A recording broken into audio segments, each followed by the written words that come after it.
നടി മേഘ സൽമാനുൽ ആരാണെന്ന് നോക്കാം. മേഘയുടെ യഥാർത്ഥ പേര് മേഘ മഹേഷ് എന്നാണ്. ബേബി മേഘ എന്നും അറിയപ്പെടുന്നു. മേഘ ജനിച്ചത് ജൂലൈ 8, 2005 ഇപ്പോൾ വയസ്സ് 19. ബാംഗ്ലൂരിലാണ് മേഘ ജനിച്ചു വളർന്നത്. ഇപ്പോൾ തിരുവനന്തപുരത്താണ് താമസം. മേഘ ഒരു ഹിന്ദുവാണ്. മേഘയുടെ ഭർത്താവ് സൽമാനുൽ ഫാരിസ്. ഭർത്താവ് സൽമാനുൽ ഫാരിസ് ഒരു മുസ്ലിം റിലീജിയനിൽപ്പെടുന്ന ആളാണ്. ഇരുവരും ഒന്നിച്ച് മിഴി രണ്ടിലും എന്ന സീരിയലിലാണ് അഭിനയിക്കുന്നത്. +2 വിദ്യാർത്ഥിനി കൂടിയാണ് Megha. Mar Gregorios Memorial Central Public School തിരുവനന്തപുരത്താണ് മേഘ പഠിച്ചത്. സരസ്വതി വിദ്യാലയത്തിലും മേഘ പഠിച്ചു.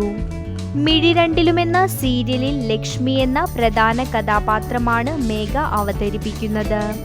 അച്ഛൻ മഹേഷ്, അമ്മ ബിന്ദു മഹേഷ്, സഹോദരൻ ആകാശ് മഹേഷ്. മേഘയുടെ കുട്ടിക്കാല ഫോട്ടോ. മേഘയും കുടുംബവും. മേഘയും ഭർത്താവ് സൽമാനുൽ ഫാരിസും. വീഡിയോ ഇഷ്ടപ്പെട്ടാൽ ലൈക്ക് ചെയ്യൂ, സബ്സ്ക്രൈബ് ചെയ്യൂ.